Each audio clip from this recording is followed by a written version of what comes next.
All right, let's sharpen those pencils. Today we're diving deep into the world of crossword puzzles. We've got a bunch of sources to help us out, a few YouTube videos and a blog post, and they're all about, you guessed it, crossword puzzles. I'm so ready to see what we can discover today. Me too. And I think you'll be surprised to learn that crosswords are a lot more than just knowing a bunch of words. Totally agree. I remember this one time I got completely stumped on a crossword. It was one of those daily newspaper ones, and I just couldn't get this one clue. Stared at it forever, and I was getting so frustrated. And then finally, it hit me. The clue was using a double meaning, and the answer was like right there the whole time. I felt like such a genius. Oh yeah, that's a classic crossword trick. It shows how these puzzles aren't just about vocabulary. You have to be able to think flexibly and recognize patterns. And that's what we're going to be looking at today. We'll learn about all the different types of crosswords, the quick daily ones, and even the crazy cryptic ones. Plus, we'll look at some of the surprising benefits they offer. Oh, and of course, we'll give you some strategies to become a better solver. No more staring blankly at the grid. So to start off, one of our sources is a video from Twinkle Teaches KS2. They were focusing on teaching kids about crosswords, and they had this great game called Use Your Head, where they stuck clues on foreheads and students had to run around the classroom working together to solve them. Can you imagine the chaos? Yeah, sounds pretty wild. But what I find so cool is that the game turns learning into something active. It gets the kids out of their seats and makes learning fun. Plus, it teaches them how to work together and solve problems as a team. Okay, so crosswords are good for kids, but what about us grown-ups? Well, our blog post from Unleash Your Brainpower dives right into the benefits. Of course, they talk about the usual stuff like improving vocabulary and memory, but they also go deeper. Yeah, they highlight research by Jessica Caldwell, PhD. It showed that brain games, especially ones that are challenging like crosswords, can actually help reduce the risk of dementia. So it's like building up a reserve in your brain to protect yourself as you age. So basically, crosswords are like a gym membership for your brain. You do your daily workouts with the newspaper puzzles, and then you can level up to the more specialized types of crosswords. Exactly. The blog post even breaks down crosswords into a few different types. There are the daily ones, which are great for a quick mental warm-up. And then you have your thematic crosswords, which focus on specific topics like history or music, even pop culture. Ooh, thematic crosswords sounds super cool. It's like you're getting a little lesson on a topic while you solve. I bet they're really good for activating different parts of your brain, too. Oh, for sure.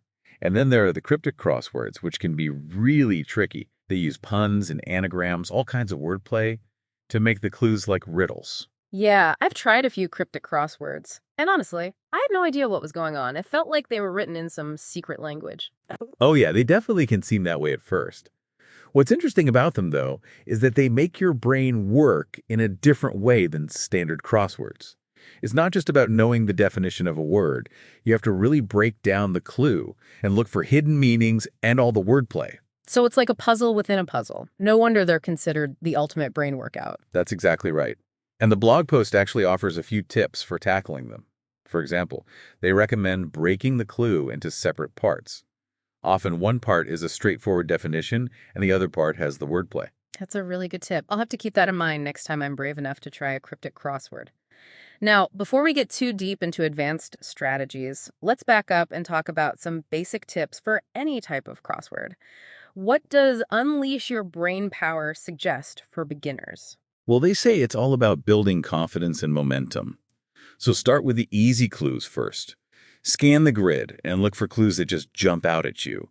Then fill those in first.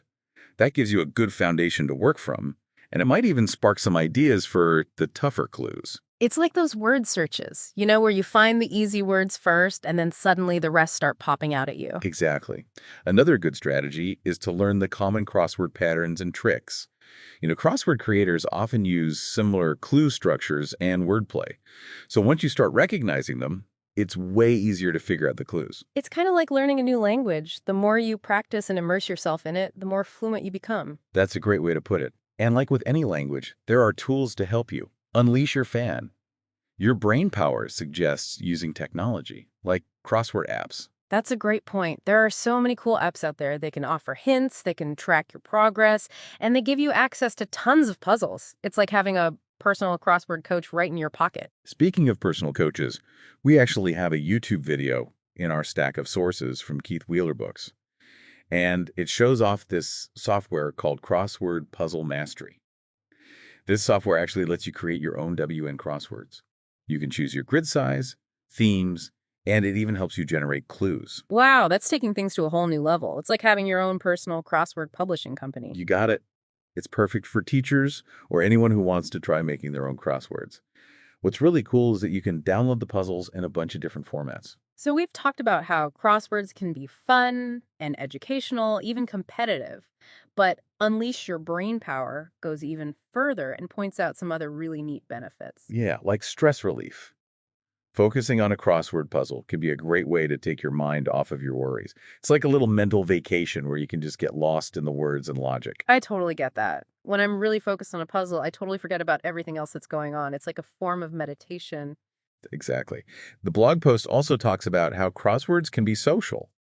Solving puzzles with other people can build connections and create a feeling of friendship. I love doing crosswords with my friends. It's so fun to bounce ideas off of each other and celebrate when you finally figure something out. It's kind of like a book club, but for puzzle lovers. Exactly. It's a great way to bond and learn from each other's strategies. And it's not just about having fun. Unleash. Your brain power makes a really interesting point about how the problem-solving skills you get from crosswords can actually help you in other areas of your life. It's true.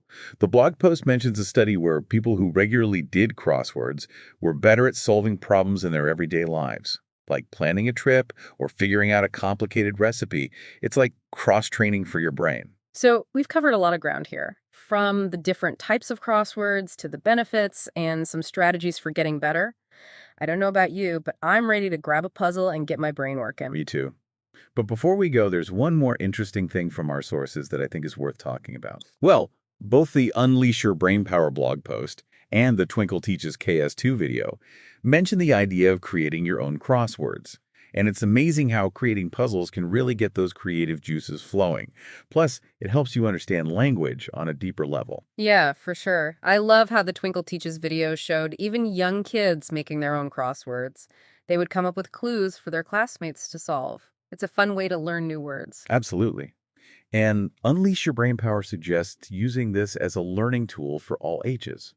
Imagine creating a crossword based on a book you read or a historical event. It's a great way to make the information stick. That's such a smart idea. It's like you're making a mental map of the information, connecting the ideas with clever clues.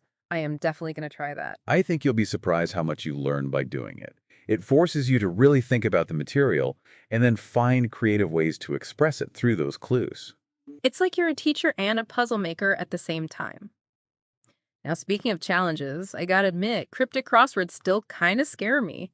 We talked about breaking down the clues, but do you have any other tips for understanding them? One thing that really helped me when I was first starting out with cryptics was to pay attention to what are called indicator words. They're words in the clue that tell you what kind of wordplay is being used, like words like anagram or hidden or sounds like geek. Those can give you a big hint about how to solve the clue.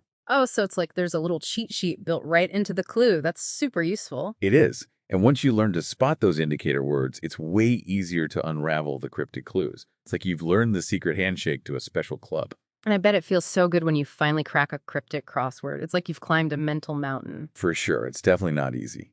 But those cryptic crosswords, they offer a really unique blend of mental challenge and humor. So I'm curious to get your thoughts on the idea of crosswords as a type of brain training. Do you think they can actually make us smarter?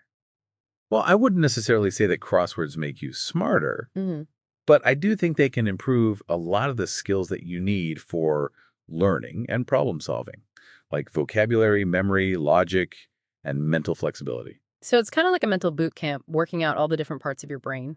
Exactly. And just like with any workout, it's important to push yourself. Don't be afraid to try puzzles that are a little bit harder than what you're used to. It's when you challenge yourself that your brain can really grow. That's a great reminder. It's easy to get stuck doing the same type of puzzle all the time, but when you try something new, you might surprise yourself. Definitely. And don't get discouraged if you struggle at first. Those aha moments are so rewarding. Speaking of perseverance, I remember reading that crosswords can actually teach us some valuable life lessons. Oh, that's interesting. Like what? Well, for one, I think they teach us patience. Solving a crossword often involves a lot of trial and error, and sometimes you hit a wall and have to start over.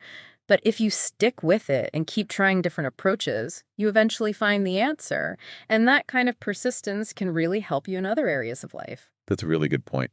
I also think crosswords teach us how important it is to pay attention to detail. Just one letter out of place can mess up the whole puzzle. So you learn to be careful and double check your work. And then there's the lesson of humility. Because no matter how good you are at crosswords, there will always be clues that stump you.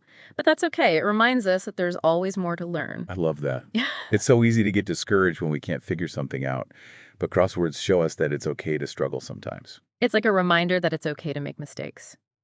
Now, before we wrap things up, there's one more thing I wanted to touch on. I'm all ears. It's the history of crosswords. We've talked about all the different types and how to solve them, but I'm curious about where they came from. Like, when did people start doing these puzzles? Well, crosswords actually have a pretty recent history. The kind of crossword puzzle we know today first appeared in 1913. It was in a newspaper called the New York World. Really? That's not that long ago. What were they like back then? Were they as complicated as the ones we do now? No, the early crosswords were much simpler. They often had a diamond shape, and the clues were more straightforward, more like word squares than the puzzles we're used to. Huh. But even those simple puzzles were a big hit. People loved them, and they quickly became really popular. So they started in a New York newspaper, and then they spread all over the world. That's pretty amazing. It is. And as crosswords became more popular, they also became more challenging. They started adding themes and using more clever wordplay. And eventually, they started using those really tricky, cryptic clues. It's so cool how something that started as a simple game could turn into such a popular thing. I know, right? It shows you how much people love puzzles. It really does. It speaks to our need to figure things out and solve problems. Okay, so before we finish up our deep dive today, I have a challenge for our listeners, especially for those who might be a little hesitant to try crosswords. Ooh, I like a good challenge. What I think we should all do is try a new kind of crossword puzzle. If you're used to the daily puzzles, why not try a themed one? Pick a topic you're interested in. Or if you've never done a cryptic crossword, maybe give that a try. You can use all the tips we talked about today to help you. Yes, I love that idea. And remember, it's not about being perfect or solving it super fast. It's about the fun of figuring it out and those moments when you finally get the answer. Exactly. And who knows, maybe you'll discover a love for puzzles you never knew you had. That's a great thought. Happy puzzling, everyone.